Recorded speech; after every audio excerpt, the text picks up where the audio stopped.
Hi guys, I'm Jeff. Today I just want to talk a little bit about kind of the differences and preferences between getting a 6-speed manual or a dual clutch transmission. If you watched my first video, you know that I'm looking for a BMW M5, the F10, 2014 or newer.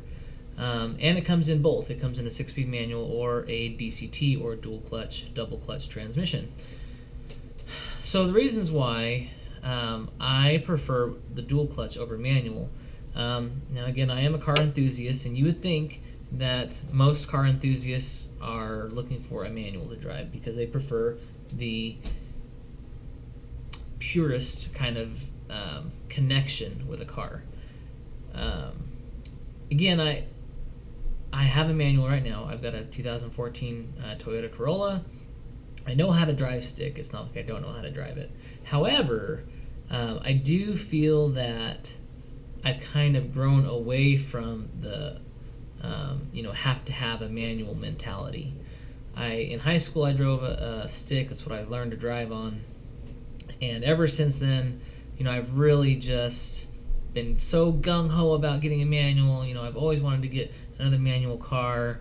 I had a couple automatics just out of necessity. It's what we had for a little while. But I always wanted to get a manual again, so I did. I got a 2014 Toyota Corolla, and guess what? It's really not that fun. I mean, and yeah, you can say, hey, it's a Corolla, it's slow, which it is. And that's why it's not that fun. Well, kind of. I mean, yeah, it's slow. I agree. But I don't think that having a faster manual would justify the manual for an everyday car. I understand, some people really like having a manual, and that's fine, whatever. But it's just something that is not as important to me as it once was. I find that it's just too much of a hassle. Now, that being said, talking about a dual clutch transmission, for those of you who don't know what a dual clutch or double clutch transmission is, a double clutch transmission has two clutches, as the name implies, and those two clutches are kind of working separately but together. Okay, so one clutch handles all the odd gears and one clutch handles all the even gears. This way, if you're driving, say you're driving in second gear, the one clutch is being used for all the even gears, having second gear engaged. The other clutch is then primed and ready to either bump back down to first gear or jump up to third gear. So that way, the changes are basically instantaneous. There's no clutch pedal. Both clutches are automated, controlled by the computer, thus having a 2-pedal design instead of a 3-pedal design.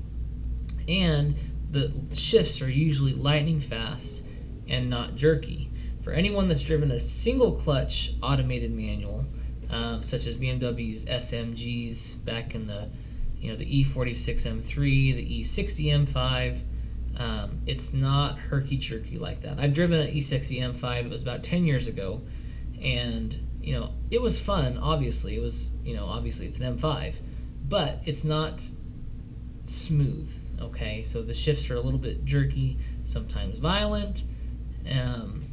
When I just recently test drove the F10 M5 2013 a couple weeks ago, it was my first chance with a real dual clutch. I've driven dual clutches that Volkswagen has had in their Jettas and GTIs and their 2-liter diesels, and they do that for efficiency, but it's just not as who says that? Oh, I drove a double clutch on a Jetta.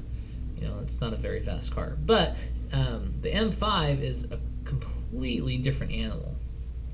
Having that dual clutch transmission really is a significant advantage as far as shift speed, economy, smoothness, and so for all those reasons, that's why I think the double clutch or dual clutch transmission is the way to go. I haven't driven a 6-speed manual F10 M5, but I've seen lots of reviews of other people that have, and it's just, they say that it's not that great.